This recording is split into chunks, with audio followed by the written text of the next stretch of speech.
आज हम समझते हैं प्रियम्बल, यानी कि प्रियम्बल क्या होती है। प्रियम्बल की शुरुआत इन शब्दों से होती है, with the people of India. यही शब्द दिखाते हैं कि भारतीय संविधान की सर्वोच्च शक्ति जनता है। इस व्यवस्था में सत्ता ऊपर से नहीं बल्कि नीचे से चलती है, अर्थात सरकार जनता बनाती है, जनता बदलती है और जनता ही अंतिम निर्णायक है। यह संदेश संविधान के लोकतांत्रिक मूल्य को स्थापित करता है। आइए हम समझते हैं कि भारत कैसा राष्ट्र होगा। इसके बाद प्रियम्बल बताता है कि भारत को किस प्रकार का राष्ट्र बनाया जाना चाहिए। इसमें कुछ शब्द हैं जिन्हें हमें समझने की जरूरत है, जैसे सॉवरेन यानी कि संप्रभुता। भारत अपने सभी निर्णय पूरी तरह स्वतंत्र रूप से लेता है, ना राजनीतिक रूप से ना आर्थिक रूप से। भारत किसी विदेशी शक्ति के नियंत्रण में है, यानी कि अंतरराष्ट्रीय समझौते भी भारत अपनी इच्छा से करता है। यानी कि समाजवादी राज्य का उद्देश्य आर्थिक असमानताओं को कम करना और कल्याणकारी राज्य की स्थापना करना है। बेहतर स्वास्थ्य, शिक्षा, सामाजिक सुरक्षा, अवसरों का न्यायपूर्ण वितरण, यही इसका लक्ष्य है। अब समझते हैं सेकुलर यानी कि धर्मनिरपेक्ष का क्या मतलब होता है। भारतीय सेकुलरिज्म का अर्थ है सभी धर्मों को सम्मान देना।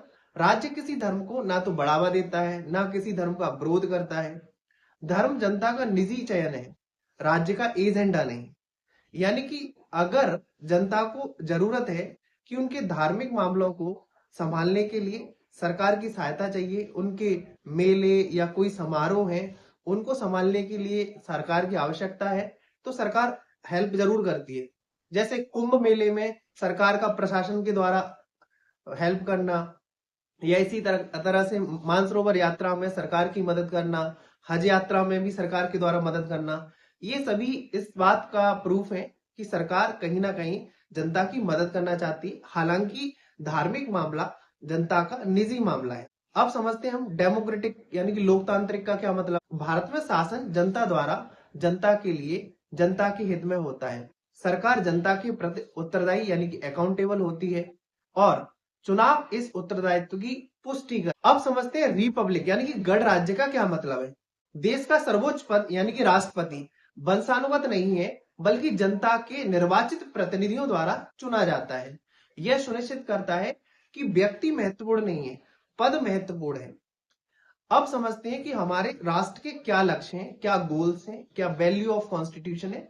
तो हम समझेंगे कि प्रियम्बल जो है हमें क्या बताता है। राज्य अपने नागरिकों के लिए किन किन आदर्शों को प्राप्त करना चाहता है। चलिए आइए समझते हैं। जस्टिस यानी कि सोशल, इकोनॉमिक, पॉलिटिकल जस्टिस का क्या मतलब होता है। पहले समझेंगे हम सामाजिक न्याय यानी कि सोशल जस्टिस।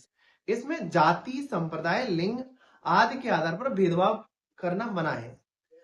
आर्थिक न्याय का क्या मतलब है, अवसरों और संसाधनों तक न्यायपूर्ण पहुंच। पॉलिटिकल जस्टिस का क्या मतलब है, सभी नागरिकों को राजनीतिक भागीदारी का अधिकार। जैसे हर व्यक्ति जो एडल्ट है उसे भारत में वोट देने का अधिकार है। एक वोट एक वैल्यू, यही है आपका राजनीतिक अधिकार। लिबर्टी क्या है, लिबर्टी मतलब thought of expression, belief, faith and worship. हर व्यक्ति को सोचने, विचार करने, विचार व्यक्त करने, मान्यता रखने और किसी भी धर्म की पूजा करने की स्वतंत्रता दी गई है। स्वतंत्रता लोकतंत्र की ऑक्सीजन होती है। अब समझेंगे इक्वलिटी का क्या मतलब है। स्टेटस एंड अपॉर्चुनिटी, सभी नागरिकों को समान दर्जा और समान अवसर प्राप्त हो, यही इक्वलिटी का सार है। कानून के समक्ष समानता और अवसरों की समानता दोनों अनिवार्य हैं। आइए समझते हैं फ्रेटर्निटी यानी कि assuring the dignity of the individual and unity and integrity of the nation. बंधुत्व का अर्थ केवल भाईचारा नहीं बल्कि सम्मान आधारित सामाजिक एकता है। बिना मानव सम्मान राष्ट्रीय अखंडता संभव नहीं है। इसलिए फ्रेटर्निटी संविधान की नैतिक आधार को स्थापित करता है। अब हम समझेंगे कि भाई आपातकाल के दौरान किस तरीके से प्रियम्बल में अमेंडमेंट हुआ था। तो आपातकाल के दौरान वर्ष 1976 में 42वें संविधान संशोधन के माध्यम से प्रियम्बल में 3 नए शब्द जोड़े गए थे, सोशलिस्ट, सेकुलर और इंटीग्रिटी। यानी कि यूनिटी के साथ इंटीग्रिटी शब्द भी जोड़ दिया गया था।